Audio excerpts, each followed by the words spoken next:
Okay, I'm here today with Dr. Loretta Bruening, who's the author of Habits of a Happy Brain, and I'm excited to speak with her today. We're going to be speaking about the emotions, neurotransmitters related to happiness, and how to retrain your brain for happiness. So, welcome. And Hi, thanks for hi. having me. It's great to be here with you, and I thought we could maybe start off with a little bit of your background and how you became an expert in understanding how to retrain your brain, kind of the science of positivity, those types of areas. Sure. So I was a college professor for 25 years. I've always had a social science background in different social sciences. And so I always followed psychology. And over time, I had this bad feeling that my students were not especially motivated and my kids were not especially motivated. And I discussed this with my colleagues, and it seemed like people in their world were not especially motivated either. And so that's how I got interested in motivation. And I had always been exposed to monkey studies about motivation. And so I just started looking into it more and more. And I discovered the brain chemicals that make us feel good and bad. And that's the core of human motivation, is your brain turns on a happy chemical to motivate you to go towards something, and an unhappy chemical to motivate you to retreat from something. And when you understand what these chemicals do in animals, it's so easy to understand what turns them on and off in our own lives. So Okay. that's how I took early retirement and focused on this. Wonderful. And we'll talk towards the end about some of your current work and your podcasts and the books that you've written. The area that I'd like to jump into is just sort of some basics. So talking about the difference between like the mammal brain and some of the other species brains. So you talk in the book a lot about the limbic system and the cortex. And if you could just kind of set the stage about the differences in species and what humans are dealing with as far as the cortex and limbic system, and why, how it compares to. Sure. Well, the simple way to think about it is like we have two different brains. So we have the cortex, which is capable of using language. So when you talk to yourself, it's all in your cortex. And you maybe tell yourself reasons why you did stuff, but your cortex doesn't really know why, which we all know that feeling. And the reason is because inside our cortex, which is unique to humans, we have basically the same core operating system as all mammals. And that operating system controls the chemicals. It controls the happy chemicals and the unhappy chemicals. And it does things for reasons that are simple. First, it wants to promote your survival. So when it sees something good for your survival, it turns on the happy chemicals. And when it sees something bad for your survival, it turns on the unhappy chemicals. But it defines survival in a quirky way, which is that whatever turned on your happy chemicals when it was young, it says, oh, that's good for me. And whatever turned on your unhappy chemicals when you were young, it says, whoa, that's going to kill me. So we all go around with this tangle of old neural pathways built from the random experience of our past, because from a monkey world, it's very easy to see why. Is that in a monkey world, if you see a plant that's good for you today, it's going to be good for you in the future.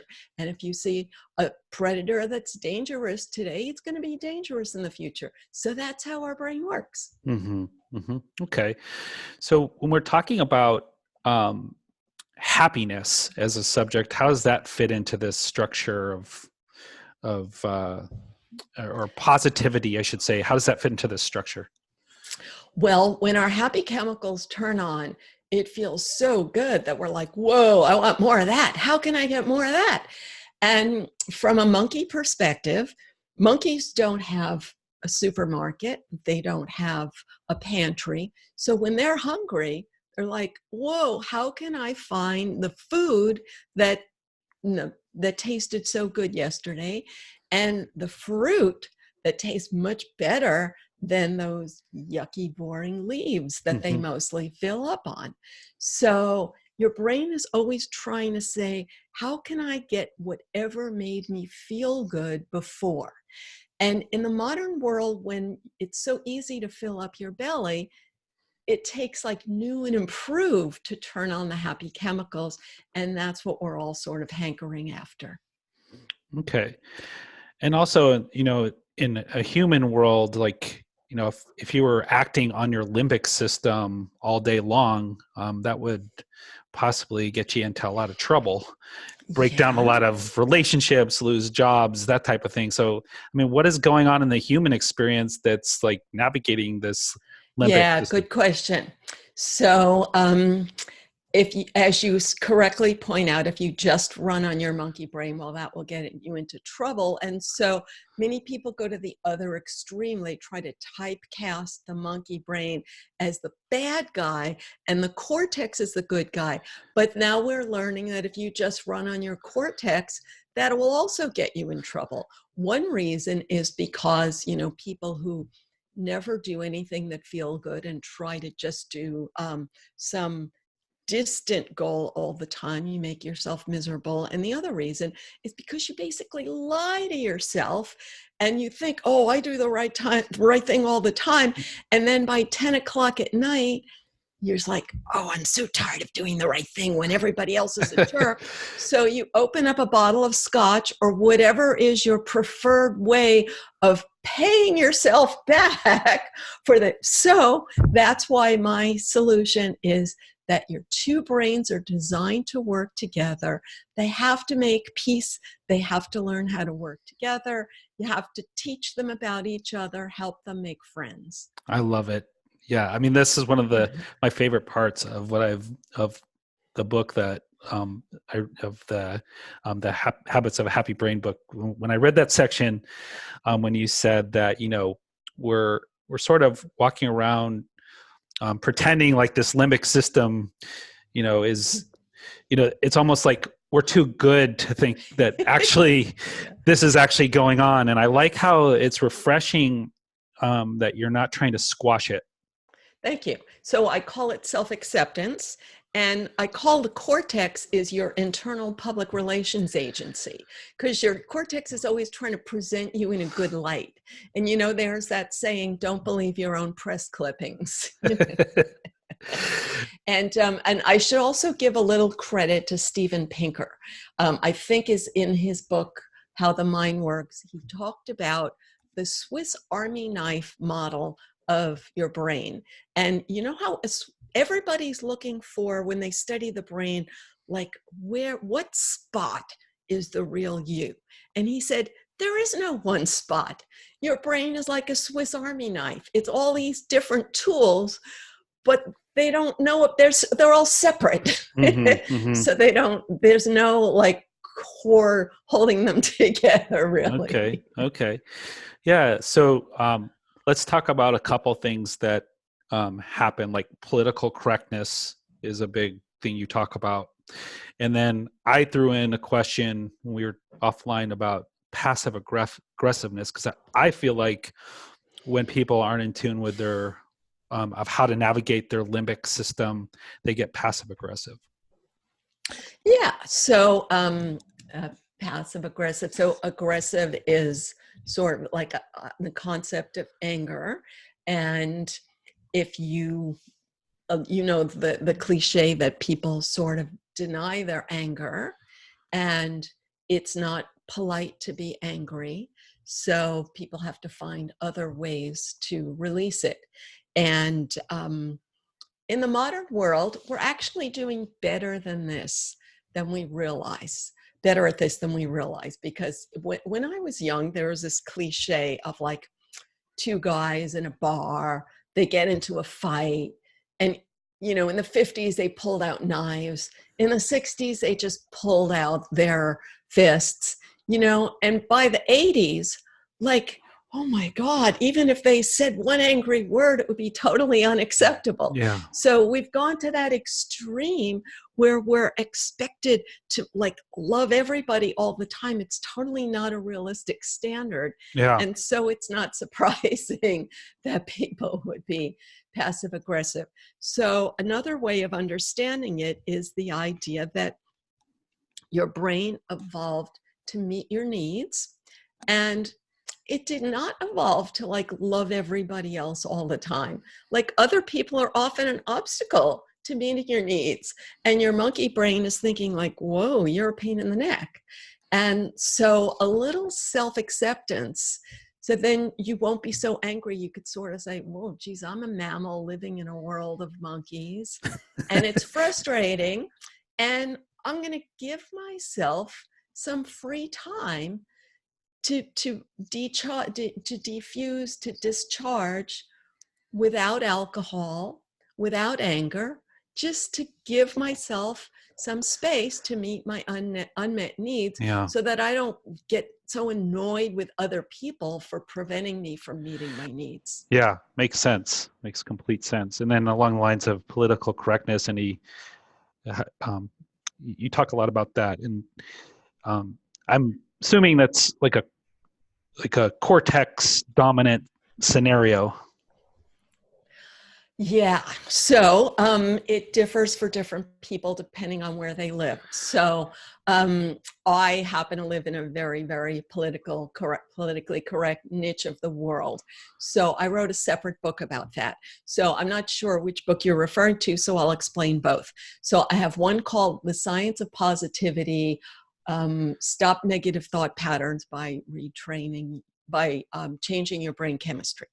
And that one's a lot about cynicism, which is the sort of intellectualized way of. So in all my work, I talk about how monkeys are very competitive, actually. And there's sort of strict hierarchies in the monkey world, which is not talked about today. And a lot of my research is based on monkey research done in the past. So everybody has this urge to be in a one-up position and then sort of denies it. And then they're sort of angry at other people who they perceive to be in the one-up position. So in The Science of Positivity, I talk about that intellectualized form of that anger. And then I have another book called How I Escaped Political Correctness and You Can Too. So I don't know if you're referring to that. That was the one. Yes. Yeah, thanks. So thanks for reading that. That's my special baby. That was a self-published book. And I talk about how I was fearful of being ostracized from the herd. And I very much understand anybody's feelings about that.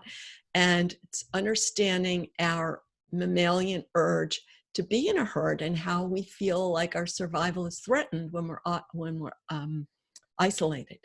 But that's only one urge. That's the oxytocin urge. Then we have the serotonin urge to be in the one-up position.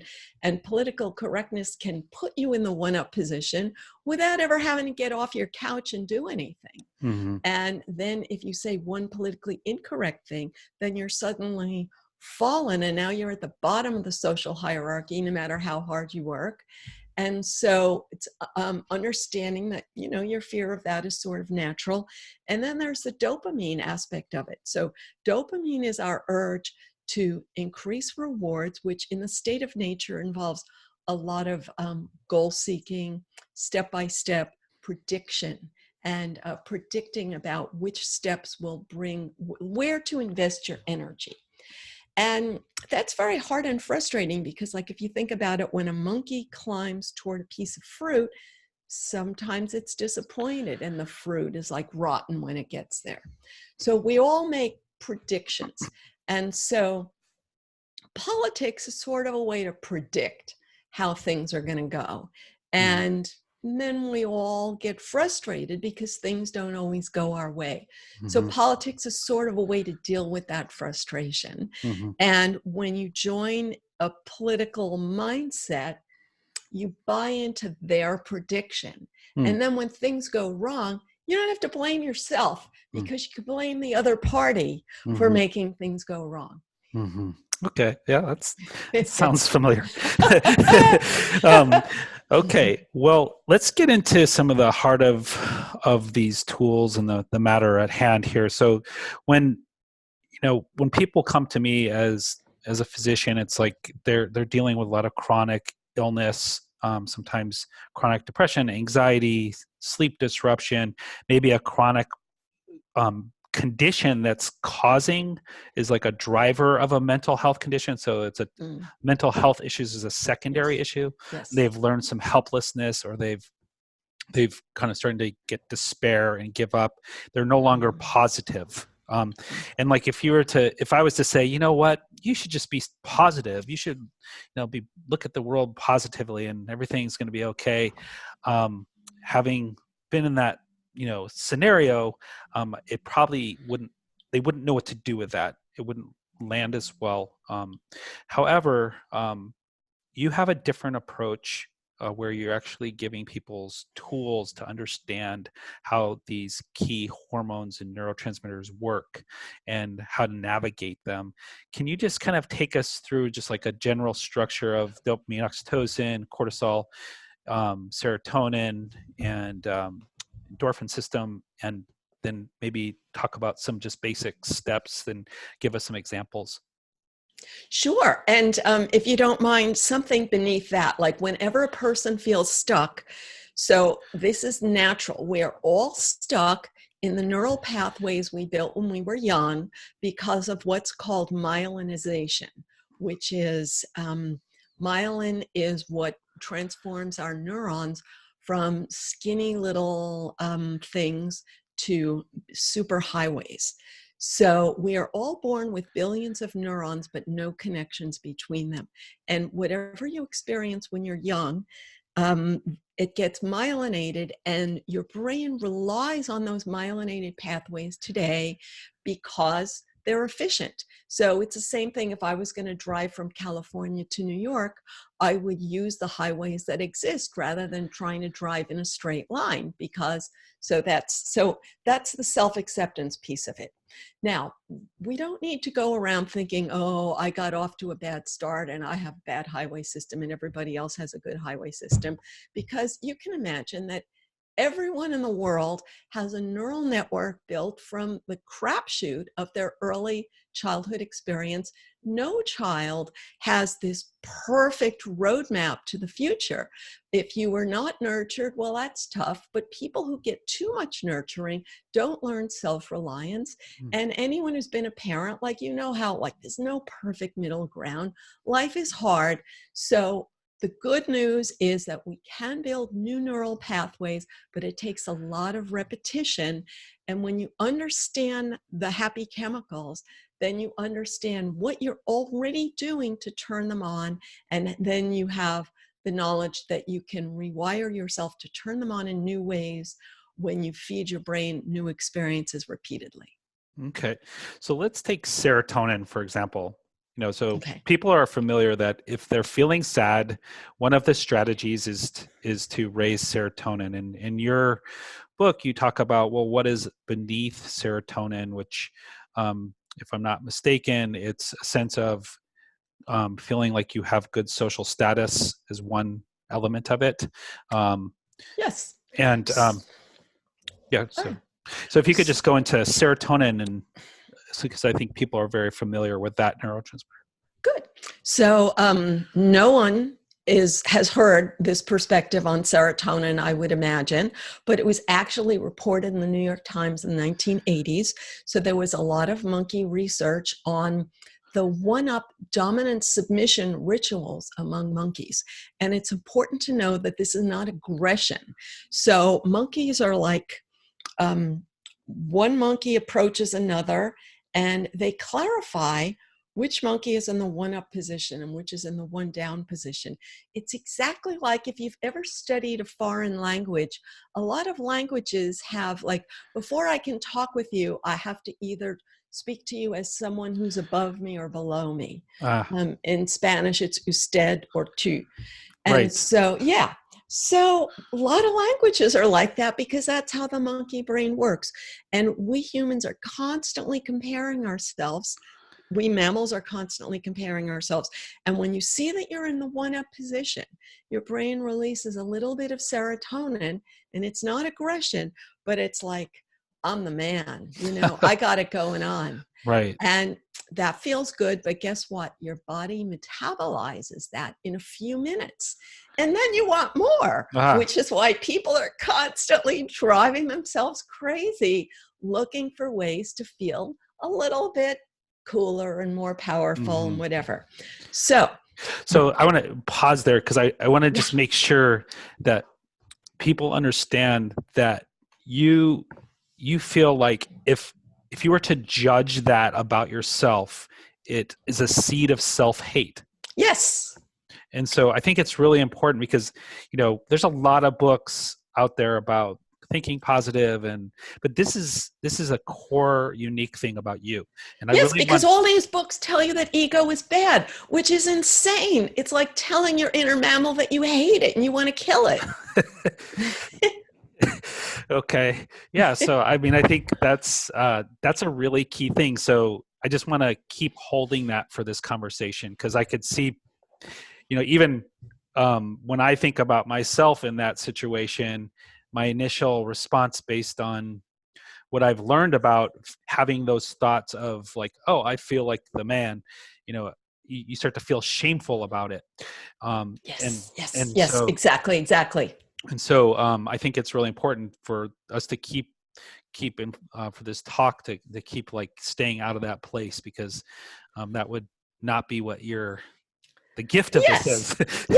Yes. Now, the other extreme of it, if you go around thinking, I'm great, then we all know that could get into trouble. Right. But the more palatable daily life, what's really going on is people know they're not supposed to say I'm great, but they go around thinking everybody else is a jerk, which is effectively the same thing. Right. So it's really more modest and more kind to feel happy with your strengths than to think everybody else is a jerk. Right. Gotcha. Okay. Yeah. So, but here's the important part I haven't gotten to yet. When I think I'm in the one up position, I get a little squirt of serotonin. But when I think I'm in the one down position, my brain releases a little bit of cortisol, which creates the survival threat feeling. And in the monkey world, that makes sense, because when a monkey is in the one down position, it does not get the banana. It does not get the mating opportunity. As long as it's surrounded by stronger monkeys, it's not going to get what it needs to keep its genes alive. And the survival threat feeling is saying like, whoa, you better do something about this or your genes are going to be wiped off the face of the earth. So that's what we're giving ourselves all day, every day, when we go around saying, everybody else is bigger than me and it's so unfair. Yeah. Okay. And so you have these kind of polar opposite responses, cortisol and serotonin. Yes. Okay. And then let's get into dopamine. So even in your area, because you're down close, you're in the Bay Area, and so the big thing down there is dopamine fasting. That's like the new biohack. And how we got there is probably a whole other topic. Yes. But social media has a lot to do with it, I think, and other things, technology. But so dopamine's another interesting kind of thing where in you mentioned a lot of dopamine comes from where you're having like achievements, and you're on task and your accomplishments, and so that's like a really good way to look at dopamine. Is there any kind of dark side to dopamine that you'd like to share? Well, since you brought up the dopamine fasting, so obviously there's a dark side, and then there's just a downside and a frustrating side in all of those. Yeah. So let's start again with a monkey perspective. So let's say I'm a monkey and I'm hungry and I see some fruit in the distance. So dopamine turns on. It's like, whoa, there's a way to meet my needs. There's something good. There's something I need. And so we humans get that. Like if we see a job opening, like that's something that could meet my needs and I think I can get it. So it takes both pieces, like I need it and I think I can get it. So it's the expectation of a reward. Now, once you get that first burst of dopamine, it feels good, but it feels good because it releases energy. And in the animal world, you need that energy to pursue the resource. Now, in the human world, you may be sitting on your butt on the couch, playing a video game and creating that illusion. But you also may be someone who's been indoctrinated that you need to be a rock star or superstar in order to feel good. And so when you first see that sort of superstar illusion, you get a big burst of dopamine. But then after a while, if you don't see yourself getting any closer to the goal, you don't keep getting the dopamine. Just like if the monkey doesn't get closer to the fruit, like every step closer to the fruit drips some more dopamine. But when the monkey finally gets the fruit, then the dopamine stops because it's already done its job. Mm-hmm. So that's the treadmill aspect of daily life, is like, I want it, I'm getting it. Nothing. So that's the natural job of dopamine. It doesn't mean society is bad, doesn't mean your spouse is a disappointment, it doesn't mean your boss is a jerk. It's like nothing can make you happy all the time because our brain evolved to seek, and that's what kept our ancestors alive. And on the one hand, you don't want the dips to be too big by just find a new goal, but you don't want the ups to be too high, like driving yourself insane, like in a frenzy, staying up all night, pursuing a goal, because you're really robbing from tomorrow's dopamine. Right. And so like things similar to social media, and when people are seeking acknowledgement through those particular platforms, like checking their social statuses and like buttons and, how many people are following me. And those are little dopamine hits, right? That people are getting in some way. Yeah, so here's the complexity. It's really all of them in the sense. It's so dopamine is the expectation of a reward. So if I got a nice email from Adam yesterday, then when I have a free moment and I'm looking for something to feel good about. So yesterday, the good feeling built a pathway to my dopamine that says, oh, if I go to my phone, I'm going to get another good feeling. But then when I go to my phone, I don't have a nice email from Adam today. So that's why we have that ups and downs. But the other part of it is that in most of human history, we lived in a tribe and we were constantly in that tribe. We were never alone. And modern humans have made the choice to live independently. And yet, when you have a free moment, your brain is saying like, whoa, I'm alone. Nobody knows where I am. Nobody cares about me. Nobody cares if I live or die, Yeah. And we have the social network that we invest in, that we create reciprocal bonds. But if you invest your energy online, then when your inner mammal feels isolated, then that's where you go to look for your oxytocin. Yeah. And then in addition to all that, if the number of likes is giving you your serotonin, then that too. Yeah. And I do like how in your book, in some of the sections on oxytocin, you speak about that, one of the ways to develop trust, again, can be social networks and can be platforms where maybe it's a safer way for you to connect with people. Because I know a lot of people coming back from abuse or trauma or social isolation will first connect through social media with a group of like-minded individuals, and through that they slowly build their trust back. Yes, exactly. It can be used for good or bad, just like every technology that came before. And it's really fascinating to know that every new technology that comes about, people wring their hands and say, oh my God, the world is going to hell in a handbasket because of this new technology. Right. Yeah. Okay.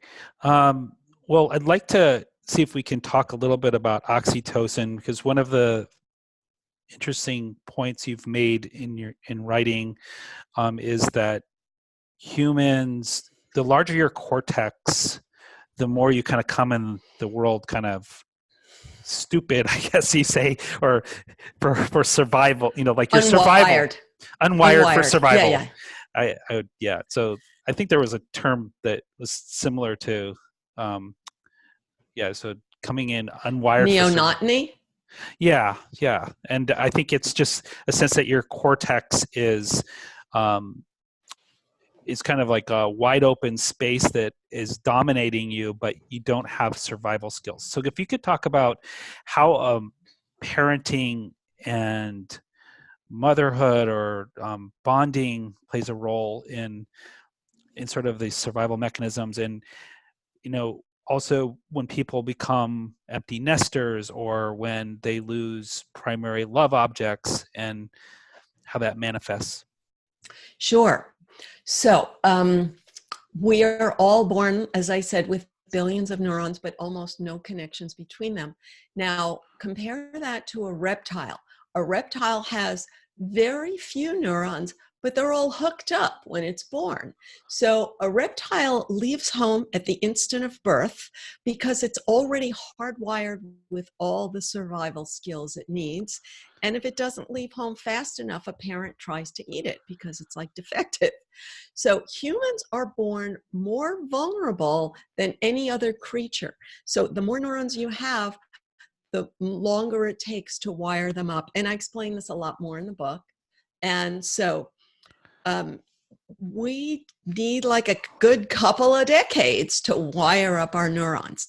Now, most of us think that once we leave home, we forget all that stupid stuff that our parents told us, and we've reinvented the world. And the reason for this is because in puberty, we get a second spurt of myelin. And so we easily build new neural pathways in our teen years. And because of that, we build neural pathways from the shit our peers tell us and the stuff we hear in whatever choice of inputs we give us, in addition to the core neural pathways we built from our earlier influences. So, oxytocin is that fear of, is that sense of reward when you are in a group. It's social support because in a group you can lower your guard. In herd animals, they lower their guard and eat when they're in a group because they know that if a predator comes, they'll have more notice, so they can lower their guard and meet their needs. So in your teen years, every mammal in adolescence transfers its attachment from its mother to its group, because in the state of nature, your mother's not going to survive forever and you don't want to be isolated. So that's why teenagers have such life or death feelings about being in a group. But if you just slavishly follow the groups and the other teenagers, then we all know that you're not going to have very good survival skills as an adult. And yet we wire our brain from whatever got rewards when we were young. So that's a terrible conundrum that we all have. Okay. So the oxytocin is really released in those moments of connection, like when there's a bond and a trust between an individual and a group. Yes. However, in today's like psychobabble world, this concept of trust has been so elevated to such a high level that everybody ends up frustrated with everybody they know because nobody reaches that level of trust that we have idealized. So instead of romanticizing the trust in the animal world, I spend a lot of time helping people get real about the trust in the animal world.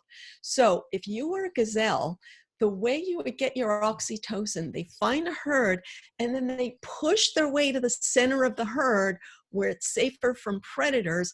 and all the gazelles around you are more likely to be eaten by a predator when you're in the middle. Hmm. So even when you're in a group, everybody in your group is still quite competitive. And you can remember like a teen group where you really wanted to be in the group, but then once you were in the group, you saw, whoa, there's a lot of nasty backbiting. And the same in your career and the same in your family. Like, you really want to be in this group, but you want them to love each other every minute. And you're like, what's wrong with my group? There's all this nasty backbiting. Right. So there's threads of trust, but there's also these other competing forces of nature. So looking out for Yes. oneself versus looking out for the group, it's always seems like Yes. it's And the amazing thing is what keeps a mammal group together despite this competitive self-interest is one thing, it's very simple, is a common enemy.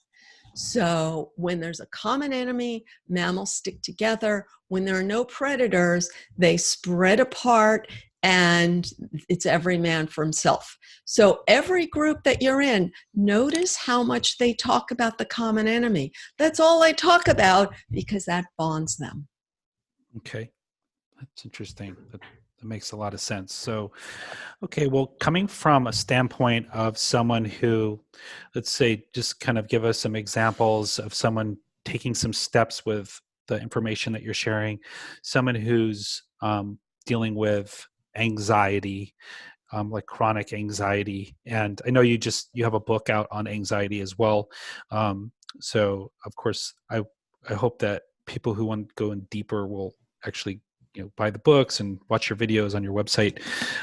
However, I'd like to just maybe we can use this to kind of as an example, someone who has been dealing with chronic anxiety, how they would use some of the principles you're talking about as a kind of action steps.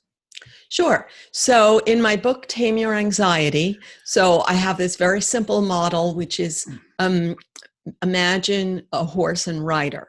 This is an analogy that many people have heard. In some cultures, it's a rider on an elephant. In other cultures, a rider on a donkey. And so the horse and rider have to work together. The horse alone is not going to get good results. The rider alone isn't going to get good results. And if they fight with each other, they're not going to get good results. So they have to understand each other in order to work together. Now, to make that a very practical methodology, I have a 22-minute exercise in the book.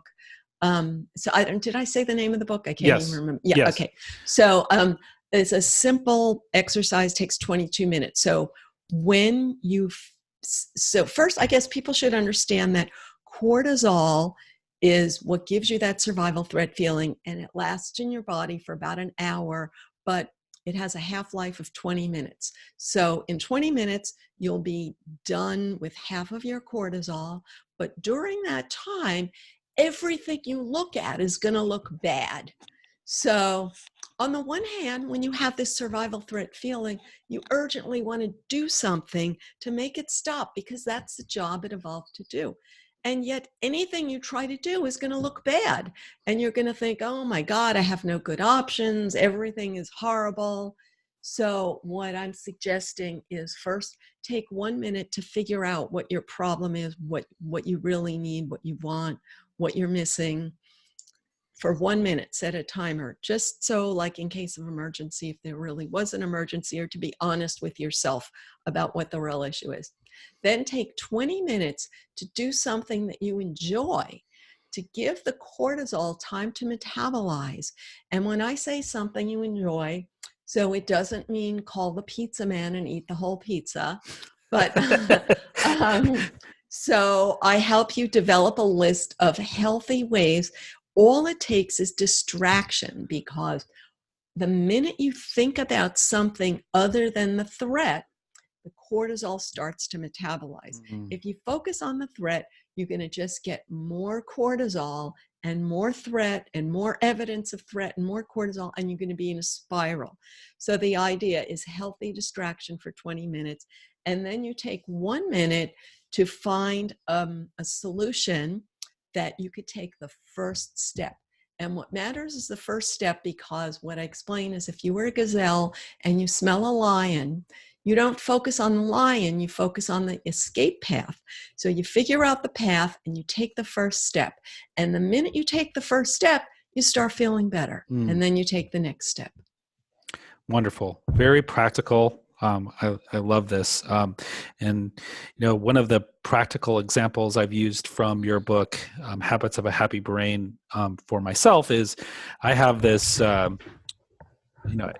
study a lot of the genetics and hormones of mental health, and I tested myself on this one pathway called catecholaminerase methyltransferase, which is COMT, and what that means is I have a tendency for I burn through dopamine really fast, and it goes low in my genetics. And so I use one of the principles of your dopamine books, which is like to actually celebrate little mini accomplishments that I've had during the day. So yes, exactly. If you finish like a group of 5 tasks and you just move on, keep moving on. Exactly. It's like you never feel what it's like to accomplish anything. Exactly. And you have to have those feelings to know you're on the right path. And anyway, so I thank you for that suggestion, because it's helped me just to like take some time and say, wow, I did it. I just, had a very successful meeting. I'm just going to sit here and enjoy that celebration, if like a mini celebration. Yes, exactly. And sometimes like when I have like 100 things to do and I can just think of like, oh, I'll just work until I pass out and then wake up tomorrow and work until I pass out. That's just not healthy. So when I say, okay, I have 2 more hours until I pass out, I'm going to do these 3 things. And then I'm going to be happy about having done those 3 things instead of saying, well, maybe I can squeeze in 4 and 5. Yeah. And I'm tempted to try to squeeze in 4 and 5, but I have to say, no, I got to be happy and think of like, wow, I'm a person who got those 3 things off my table, and tomorrow is another day. And tomorrow I'm going to get those 3 more things done. Wonderful. Well, if there's any closing messages you'd like to give us, that'd be great. And then we'd love to hear about, what you're up to, how people can follow you, and just a little bit more about the trajectory of kind of how people could keep in touch with you. Great. Tell me what. Oh, yes. The one more thing. Okay. What I always bring up if it hasn't come up is our mania for social comparison. So this is a normal, natural thing that every mammal is constantly comparing itself to others. I guess we talked about it a little, but it's important to be honest with yourself about it, that you are doing it, that if you condemn it in others, that you're condemning yourself. And if you deny it in yourself, then you project it onto others and you say, oh, they're always trying to get ahead and they're always judging me. But in fact, you're doing the same thing. So first, to just ratchet down your anger about the whole thing through self-acceptance, and then find healthy ways, and it, like all the others, is like healthy ways to compare myself positively, and then let go of it and not expect to be on a serotonin high all the time, but to just find peace and like, you know what, I've done pretty well for myself, and now I'm going to move on to the next thing. Nice. Thank you. Yeah. Great. Yeah. And just any ways you can share, like the best way to follow you and find your books and I think you're offering some courses too, right? Yeah. So I have a website, innermammalinstitute.org. innermammalinstitute.org. And I have information about all of my books. I have free videos, which I've tried to make them fun for the people in your life that have a 5-minute attention span and only want it to be fun. I even made a 2-minute animation for people who don't have a 5-minute attention span. And I use spaghetti for neurons in the videos. And so I have a training program for coaches and people who want support in going through the material in a deeper fashion.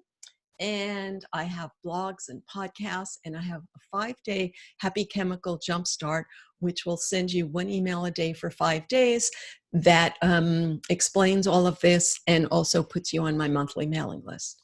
Great. Great. Well, thank you for being on with us today. I learned a lot, and it was great to kind of see your kind of the teachings in your books to come to life and to be able to interact with you. So thank you for your time. Sure. Thank you so much. Okay. Thank you. Take care.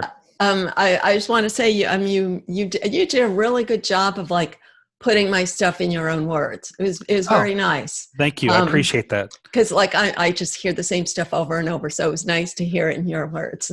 Oh, I appreciate that. My cortex. Yeah, exactly. 2 cortexes are better than 1. All right. Thank you. Take care. Take care.